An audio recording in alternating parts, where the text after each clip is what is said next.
हमने देखा जैसे ही विल के पास अपनी लाइफ के 3 से 4 सेकंड बचे तभी विल ने अपनी पावर दिखाई और एक झटके से फोर्टिस का हाथ नीचे कर दिया। फोर्टिस की आंखें खुली की खुली रह गई। फोर्टिस अपना पूरा जोर लगाकर हाथ ऊपर करने की कोशिश कर रहा था, लेकिन विल की ताकत के आगे वो ढीला पड़ चुका था। ये देखकर फोर्टिस के आदमियों का ध्यान फोर्टिस की घड़ी पर अटक गया। अब फोर्टिस मरने वाला था। इतने में ही मौका पाकर विल ने अपने जूते में से गन निकाल कर और पलक झपकते ही उसके सारे आदमियों को शूट कर दिया, क्योंकि अगर वो ऐसा नहीं करता तो वो लोग उसे मार देते। इसी के साथ फोर्टिस का टाइम 0 हो गया और वह वहीं पर मर गया।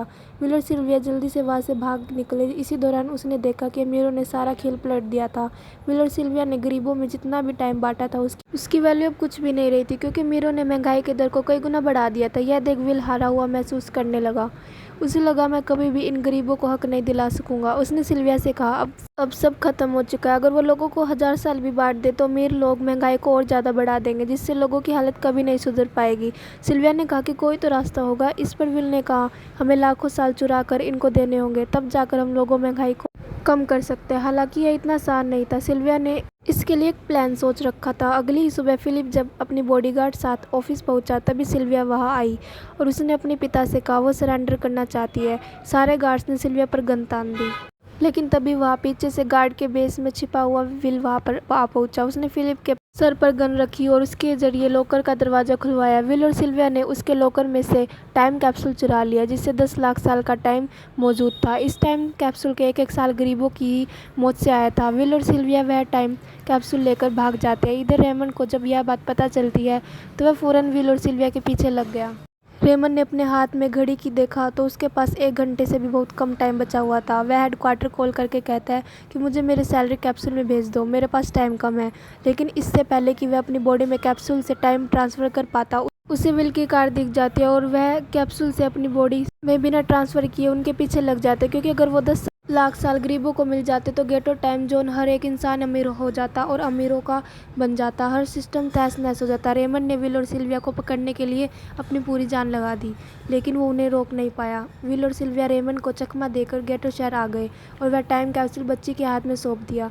उन्हें पता था कि रेमंड सीधे हमारे पीछे गेटो शहर पहुंचेगा, इसलिए उन्होंने इस जगह को छोड़कर एक सुनसान जगह पर चले गए। उधर उन्होंने गेटो शहर में लाखों साल बांट कर उन्हें अमर कर दिया था, लेकिन खुद इन दोनों के पास बहुत ही कम टाइम बचा था। बदकिस्मती से उन दोनों को रेमंड ने पकड़ लिया। रेमंड ने विल को धमकी देते हुए कहा अगर तुम्हें जान प्यारी है तो चुराया हुआ सारा टाइम वापस कर दो। तब विल ने अपनी घड़ी का समय दिखाया। विल और सिल्विया के पास कुछ ही मिनट बचे थे। विल ने रेमंड से कहा कहीं तुम भूल तो नहीं गए? याद है तुम्हें जब मैं तुम मारने आया था तो मैंने तुम्हें कुछ टाइम उधार दिया था। टाइम तो तुम्हें मुझे वापस करना चाहिए। यह सुनकर रेमंड को याद आया कि विल और सिल्विया को पकड़ने की जल्दी में उसने अपने टाइम पर ध्यान ही नहीं दिया। जब उसने अपनी घड़ी पर नज़र डाली तो उसके पास सिर्फ 5 सेकंड बचे थे। ये देखते ही देखते 0 हो गए और रेमंड मारा गया। विल और सिल्विया रेमंड से तो बच गए थे, पर दोनों के पास भी सिर्फ 1 मिनट बचा था। ऊपर से उन सुनसान इलाके में उनकी मदद करने वाला कोई भी नहीं था। उन्हें अपनी मौत साफ नजर आ रही थी। इन दोनों ने मायूस होकर एक दूसरे को गले लगाया और विल को रेमंड की कार नजर आई।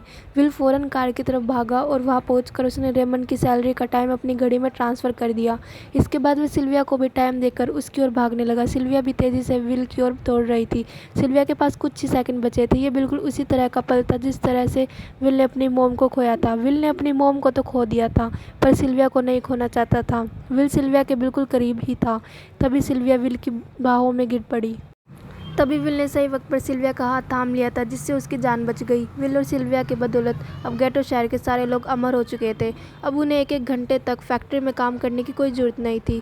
वो सभी अपने सपने पूरे करने ग्रेनेड शहर की ओर निकल पड़े, जिससे अमीरों का बनाया हुआ सारा सिस्टम फेल हो चुका था।